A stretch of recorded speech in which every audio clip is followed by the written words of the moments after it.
Sparky Coach Poddy here, another episode, another week. Welcome. My name's Crowie. This is my good friend, the old-fashioned vanilla slice, plain old Cameron. Introing Cameron. You ever get into Welcome, Crowie. Welcome. Did you ever get into WWE? No, Never. No. Sorry, Patricia's just, you can't see it, but she's behind us. Do you want to give everyone a shout out of 10? How good is it? Like 17. 17 out of 10. It's completely real. It's phenomenal. I'm all about it. You're obsessed. When was the golden years? Attitude Era. What's that? Like Stone Cold Steve Austin. Like give me a range, 90s. like early 2000s. No, it would have been like late 90s. Late 90s. Oh yeah. It's like Going into early 2000s. Like most things in life were amazing in the late 90s to early 2000s. There's Stone Cold Steve Austin. You know. Bit of Will Smith, Millennium. Have you still got that Millennium tattoo, or did you get that removed? What was that other song you had? It was like around a cowboy or something. Anyway, it doesn't matter. Oh, the Wild Wild West. Wild Wild West, yeah. Did he also do Getting Jiggy with it? You know he did. Oh. No. No. We are, in fact, on Beers and Basics. Yeah. This is Byron Bay's finest Stone and Wood Pacific Ale. Shout out to Stone and Wood. Would you please give us some money so we can buy some of your hot dogs at the brewery? We are, in fact, talking about... I've actually forgotten what we're talking about in that big, long intro. Well, I've also forgotten because you told me you had it. No, we're talking about Raze to Raise. Oh my gosh, Raze to Raise. I nearly left you hanging there. And did. I was checking the computer. I was stressing out, man. Close. I was ready to walk away. This job sucks. Cut. Call the cops. Now, Raze to Raise. So I'm a big Scrabble guy. My mum, shout out to Jenny Crow. She's probably listening to this to wonder how to further her trade business. I can imagine that she wants to just be the best electrician she can be. Yeah, I mean, she's been licensed for a long time. Licensed to thrill. Did she teach you all you know? Was she channel lock or was she a crescent? I reckon she would have been a crescent. Yeah. Anyway, played a lot of Scrabble growing up. Used to have Scrabble night. Double word score. Yeah, sometimes triple word score. Don't want to set people up, but when you play Scrabble, you've got to work out how to use your Z or Z if you're from across the ditch. So you got to work out Z's worth 10 points. And I guess with Scrabble, you want to get rid of that because if you can get that on a triple word, that's 30. And I think anytime you're playing in Scrabble, you want to hit the 20 point roughly as closely as you can, and you'll more than likely win the game. But what happens at the end of Scrabble when someone gets all their letters out, you actually the person, like everyone has to take off their remaining letters. So in other words, if I don't get my letters out and you do, and I've got 13 points, I take them off my score, and then you get to add that to your score. So if there's 3 of us at 13, everyone minuses 13 individually, but you get to plus 39. Shout out to the rule book and everything that entails. If you don't read the rules, you can get stuffed and read the wiring rules. Do you read the wiring rules at night time? No, but I have read them before. Yeah. Have you really? Yeah, I read them back to back a couple of times. Far out. In the amendments? Well, you get there. They're easy. That's an easy read. It's like 3 pages at a time, 4 pages at a time. You read, you've read the wiring rules. Yeah, I read ACE 3000, yeah. Really? Well, I thought what easier way to better yourself as an electrician. Don't like if you don't want to do it. I'm not judging people. Like maybe we used to have this. Yeah, I knew it pretty well. We used to have this Osgood hotline back in Sydney. Yeah, and you'd be able to call them, and they would literally answer your question. Yeah. And that was amazing until they cut down staffing. Yeah. And your question was now, hey, send an email. We'll get back to you sometime next November. You didn't specify which working November. days. Yeah. So anyway, and you got to learn how to use your Z in Scrabble. And a word that I hadn't recognized before was raise. This is a real insight and education into you. Yeah. And really direct too. I feel like. Yeah, I'm speaking to someone driving here in your 2001 iLoad. No. Our people are driving in a 2023 high ace fully kitted out with aircon. Really? Maybe, I'm not sure. But anyway, shout out to if you're driving a car between 2001 and 2023. Please get your staff some cars that are half decent. Anyway, you got to learn how to use your Z, and raise is a word, R-A-Z-E. I'm aware raise is a word, R-A-I-S-E, but also raise is. And raise with a Z means to knock down, and raise with an S means to build up.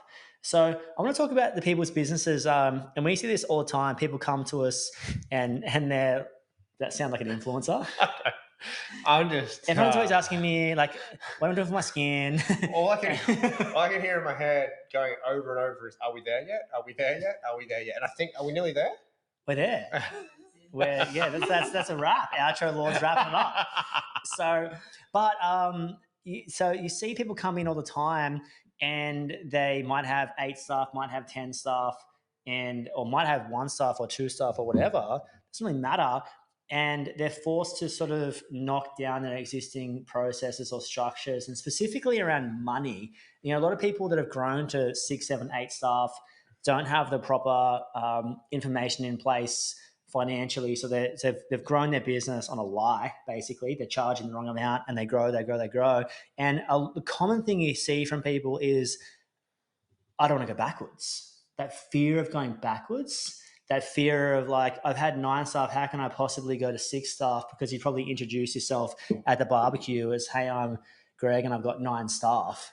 So it's just that, like, I guess, lowering the ego, being malleable and being humble enough to be able to knock the business down, to be able to knock the process down if it's not working, and then rebuild up. And financially is the biggest thing you see. I sat with someone the other day and punched their figures into the calculator, and we worked out that they're going to be making $6,000 in the financial this week. Yeah. I wish. That's great. Wow. Like, so yeah, confronting in a year, and he was basically like, well, how can I possibly communicate those rates you're telling me to communicate? And I was just showing him the calculator, saying, you have no choice. Either you learn to communicate these rates, or make $6,000. I said, if you want to make $6,000 a year, come work for me. that'd be like, it's crazy. I said, you wouldn't accept that on a job. If you sat at a job interview and someone said, like, and you see people all the time with 8 and 10 staff, and they're earning less than what they could earn for someone else, or with 3 or 4 staff earning less than they could earn on wages somewhere. Like, you've got to take matters into your own hands. You've got to get educated. You've got to get confident. You've got to drop your ego. You might need help.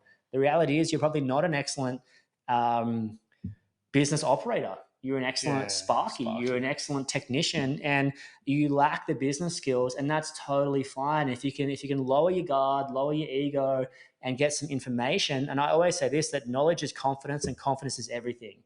So my answer to the question to old mate, who shall remain nameless like Voldemort. Did you get into Harry Potter? Yeah, I love Harry Potter.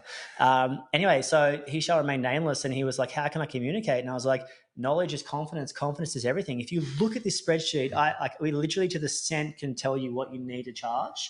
And then if you can't communicate that, then you have no option. There's no option. No, you don't. So I guess in summary,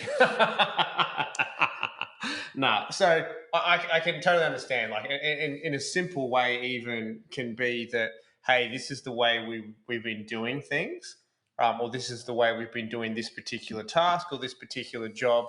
But now that way of doing things doesn't apply because of staff levels, or because of the requirements of splitting up a couple of people who worked together for 4 years, tradesman and apprentice, got a really good bond together, but now they're tradie, and it's inefficient from a cost point of view to have them on tradie wages on the same job. So they need to spread their wings a little bit to be able to spread the cost of doing the work across the business. So sometimes you've got to, I guess, evolve and change the way that you do things, and that's not a bad thing. It's growth, it's momentum, it's things that occur in business, because sometimes the old way is no longer the right way, because it doesn't apply to what you need. Yeah, so I remember for me referencing this story to a builder we used to work for, and then all of a sudden, you know when you work for someone, if you haven't quite figured out your cost operations, you go, holy crap, like I've been charging incorrectly, or you haven't quite worked out how much your price per point is on your price book, or you've been throwing like a 30 grand or 100 grand at things with no rhyme or reason, just like it's pin the tail on the donkey. You're blindfolded. Yeah. I think that's okay. So when you start job costing and knowing your numbers really well, and this is why I always encourage everyone, like you've got to come see us sooner. Or someone sooner. You need some help and with guiding the figures. And once you know the figures, and once you've got the skills, and once you've got the spreadsheets, and once you've got the wisdom, once you've got the accountability, you can do some amazing things. But sometimes you might have to take a seemingly backward step. You might have to lose a client. You might have to lose a staff member. You might have to lower your ego. Contract a little bit, rein it in. That's it. And so for us, I remember as we started to get to know all our figures really well, I was like, I don't reckon we can keep working for this client anymore. And anyway, so we basically pulled them in, and there was a couple of reasons why. And there was probably already a bit of friction there. And this particular client was after the cheapest price all the time. Yep. And we were able to provide that when I was on the tools because I was the world's greatest Sparky. But when you started growing a team, you may be a little bit unable to provide that level of efficiency, level of quickness anymore. Yeah. And anyway, so we let them go, and I was freaking out. Like, I'm forced to go backwards now. Am I going to lose like work for this amount of people? Anyway, obviously, like as life happens, one door shuts, another door opens. We lost the client, and it was the best thing that ever happened to us. Mm-hmm. We were no longer working for someone who, like, he was pretty high maintenance, and he was also like high maintenance, low return. Yeah, so like really good payer, but the money just wasn't absolutely there. So we were able to like step away from him, relieve us, like kind of have now an additional 2 or 3 resources to throw somewhere else that was actually profitable. And it was in that moment of like, do I go backwards now? Of letting him go, letting that client go, we actually went forwards. It's in that moment sometimes of going backwards in terms of like, hey, you've got to charge this rate now. I know that might upset these clients or whatever, but I've got to go. Sometimes you got to go backwards to go forwards, and that's totally okay. Yeah, it's totally fine. Totally okay. Well, there is no option, but also too, sometimes that you will find that it's the necessary evil that you may perceive as being evil to put you on a trajectory that is, I guess, a rebound sort of thing. So sometimes a little bit of contraction is not a bad thing because it gives you the ability and a little bit of time to get a few things sorted, to get, I guess, your feet on the ground again as such, and sort of become grounded again. And you're like, hey, I'm okay with all of this. And then it gives you the ability to rebound bigger, better, and stronger than ever. And I'm always a big believer in just having a little bit of optimism to it all, because if it doesn't feel right or the shoe doesn't fit, then it's okay to give it a chance a couple of times, but to continually try and wear the shoe that doesn't fit is a little bit of stupidity ultimately, and can be detrimental to you as a business owner. Yeah, it might not be a Cinderella story. There might just be a wrong size shoe trying to plow onto your foot. Yeah. And you've got to recognize that early and sort of get out of those situations that aren't a good fit for you, whether it's a staff size, whether it's you've got to go backwards staff size because you've got the wrong fit person. Yep. And one bad apple ruins a batch, too much yeast ruins the bread. There's 1,000 analogies out there, and in your head, you're like, I can't go backwards, but sometimes you have to go backwards. You can't go, sometimes you need to lose some work to gain the right work. Sometimes you need to lose that attitude to gain the right person. And it's crazy that so many people hang on to staff with the wrong attitude or the wrong ethos.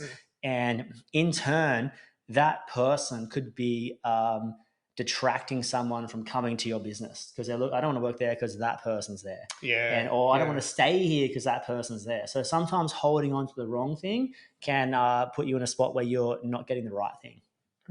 So have the confidence. So just a shout out to anyone there. What if you were never going backwards or forwards? And what if you were just in the right spot? What if you were where you were for a reason and you could stop and appreciate where you are and how far you've come? And what if you could just be like, hey, there's no backwards, there's no forwards, no one's ahead of me, no one's behind me. I'm not where I shouldn't be over here. I shouldn't be over there. I'm right where I am for a reason. And let's put some knowledge into me. Let's build some confidence and let's get it done. Let's make it happen. Yeah. Sometimes just hold the position, maybe take one step back. And the old saying goes, take one step back, take two steps forward. Might apply to you here. Nice one. So wherever you are, don't be scared to knock it down to build it up properly. Shout out to everyone going backwards.